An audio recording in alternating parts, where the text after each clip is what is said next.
Welcome back. We're up at our lot at Hoot Lake near Fergus Falls, Minnesota. And last time we met, we began a new series entitled Your Legacy. We looked at the scriptures from Exodus 34, 6 through 7, and that clearly taught us that we are passing on as fathers and grandfathers either a blessing or a curse to our children and grandchildren. Guys, do you really understand how significant and important you are? How you are affecting your families, your children, and the future generations? Have you ever given that a thought? So today I'm going to try to drive home this thought again by looking at some very powerful verses from Hebrews chapter 7, verses 9 through 10. And this is what it says. It says, "And so to speak, through Abraham, even Levi, who received tithes, paid tithes, for he was still in the loins of his father when Melchizedek met him." Some quick background from Genesis 14 is that Abraham, the great patriarch, was paying spoils of the war, or a tithe, to the great priest Melchizedek. Abraham was the great-grandfather of Levi. So let me read this again. "Through Abraham, even Levi, who received tithes, paid tithes, for he was still in the loins of his father when Melchizedek met him." Did you catch that? Do you understand that?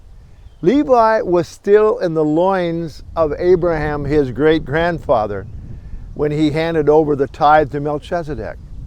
Therefore, literally speaking, what Abraham did, Levi rode along and did with him. Little Levi was with his grandfather male parts that day. Levi was a physical part of Abraham that day. And that just blows my mind, doesn't it? Blow yours as well? So as you have been reading the scriptures, have you found yourself just kind of yawning as you went through the genealogies and scriptures? Listen to this quote. I think it'll help you understand something. "These lists of descendants cry out a truth that is both frightening and beautiful. No man is an island unto himself, but a piece of earth bound forever to the continent of his family. Levi was in the loins of his great-grandfather Abram, and you are in the loins of your great-grandfather. A man is who he is not only by the virtue of choices he makes in life, but by the family from which he comes and the choices the family makes. At the moment of my conception, I have already had a history.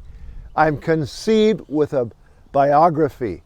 I inherited not just DNA, but an identity formed by my father, whose identity was formed by his father, and so forth. I will pass that identity on, along with whatever modifications I make to it, to my children, for I already bear in my loins my own great-grandson. Who I am matters, for who I am influences my posterity." That's an amazing quote. And if you ponder that with me, you were a physical part of your father, grandfather, and great-grandfather wherever they went.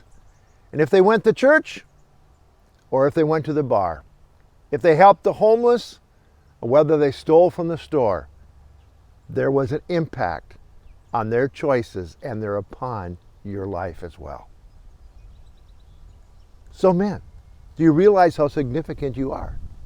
You're taking your children, your grandchildren, and your great-great-grandchildren wherever you go. Just like to worship and tithe like Abraham took Levi. So let me ask you a question. Where are you taking your descendants? Is it to the bar? Is it to impure sites on the internet?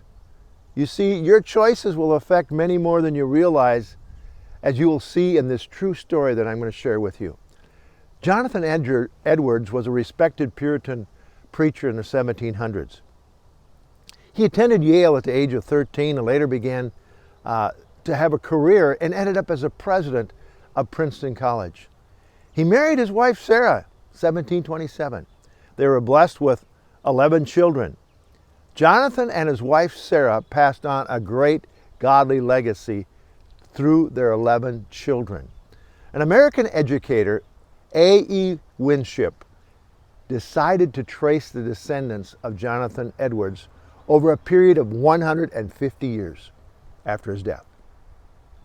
Listen to what he learned about Jonathan and Sarah Edwards' legacy. Of their descendants, one ended up being the United States Vice President, one ended up being a dean of a law school, one was a dean of a medical school. Then we see there were 3 U.S. senators, 3 governors, 3 mayors, 13 college presidents, 30 judges, 60 doctors, 65 professors, 75 military officers, 80 public office holders, 100 lawyers, 100 clergymen, and 285 college graduates. But it's said that Jonathan spent an hour each evening conversing with his children and praying a blessing over each one. But what he did is he built a Christ-centered legacy. This was a man who embraced the God-given role of fatherhood and made an impact on the lives of his children. He was a legacy-minded man. So men, let me ask you the question. What will you leave behind as you leave this planet Earth? What will your legacy be?